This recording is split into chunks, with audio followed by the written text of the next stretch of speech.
Alright, I'm just gonna read it off of the screen because this name is just too much for me.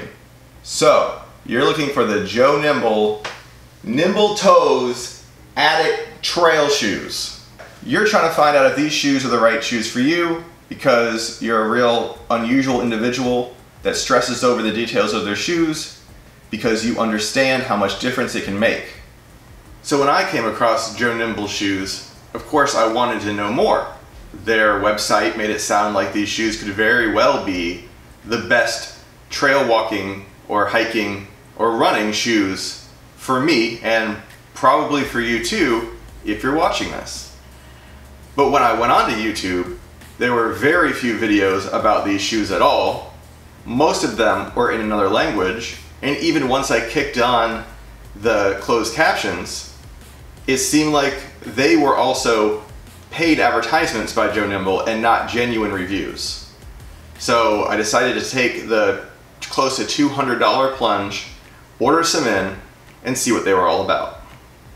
So it's likely that you were trying to find some off-road shoes that fit in between the very minimalist style shoe, such as a Zero. Now granted, this is one of their more street-oriented models. However, the flexibility of the off-road models and the thickness of the off-road models are very much the same.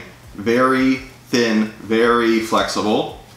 So you're trying to find something between this because you tried this, you stepped on a root or a rock, or you're still needing a little more padding, a little more comfort.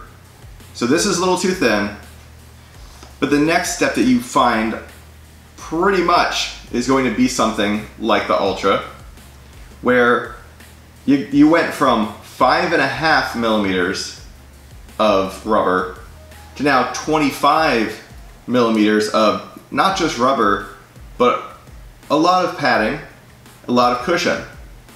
But you're really losing a ton of that flexibility. So you think, okay, we got really thin, we've got pretty stiff. In comparison, you want to find something just where you could just smush these together and make them right in the middle. And on paper, that's exactly what Joe Nimble shoes are. So it's all about your foot behaving like it naturally is, you know, the standard minimalist barefoot shoe, you know, approach, which has been great for me and my health, which will be a whole nother video. One of the hallmarks of that is zero or very, very minimal arch support. So I've got no idea why Joe Nimble decided to make a zero drop shoe, wide toe box, more on the borderline minimalist side of stack height. All of these things that appeal to people like me and people likely like you, and then they went and put a giant arch support inside. The rest of the stuff is good. You know, the materials look quite quality. The grip looks great. Of course, the zero drop aspect, that's something that is a non-negotiable to me and probably to you. The toe box is excellent. To me, it is the perfect size. It's not too big or sloppy. It's not constricting at all. Really, to me, and I know it only applies to me, but it really feels like they measured my foot to make that toe box. So no complaints with that. I loved so much about this shoe, other than the arch support, really. That was the deal breaker. It wasn't just that it existed and that I could feel it. It was so aggressive. It was just jamming into my foot, and it was uncomfortable. Might it have broken in? Maybe.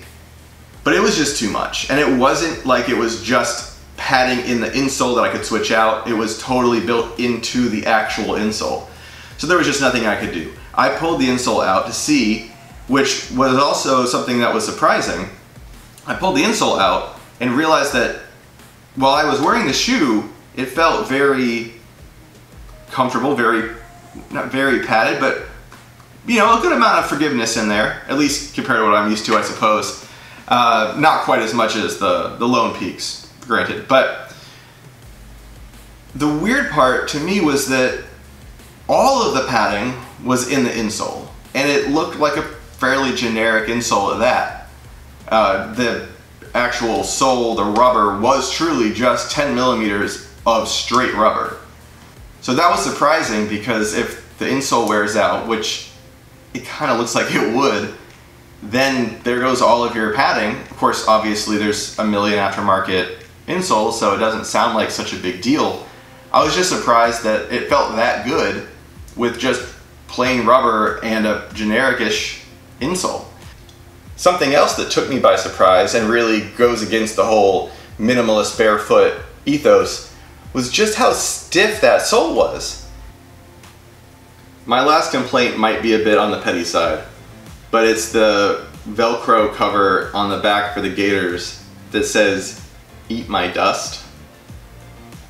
Hey, you know, maybe that's cool to you, maybe that's what you think every time you run past somebody that's slower than you on the trail. It's definitely not my thing. So, the bottom line is, if you're looking for shoes that are built around the same concepts as minimalist shoes, but have just a little bit more padding or protection, these aren't it. If you need shoes that do have a lot of arch support and more stiffness in the sole, but otherwise have the wide toe box and the zero drop, if that sounds like the combination you're looking for, then you are in luck. You're gonna love them. But I feel like most people who are watching this, that's not what they were looking for. So, hey, hopefully I can save you the hassle of buying them and trying them. You know, if you don't want arch support, or you only want a little bit, these are not it. The plus side, though, I will say on that is, you know, I had to take the gamble of purchasing these shoes, and especially after I read online that some people said that they had issues with Joe Nimble taking their returns, that it was problematic. That's another plus I can give to them, though. I just boxed them up. I said, hey, they're not comfortable for me. Sent them in, and I got a full refund. Super easy, zero problems. So if you're on the fence, you think that maybe it works for you, you've got a really high arch, maybe it's not gonna bother you as much, cool. At least you know that you can get them and very likely return them without issue. But I'm hoping I can save a lot of you the time and the hassle and the letdown of ordering these shoes thinking they're one thing and finding out that they are completely another. So I hope this video has helped. Please subscribe if you like weird product review stuff, because that's what's coming. Thanks.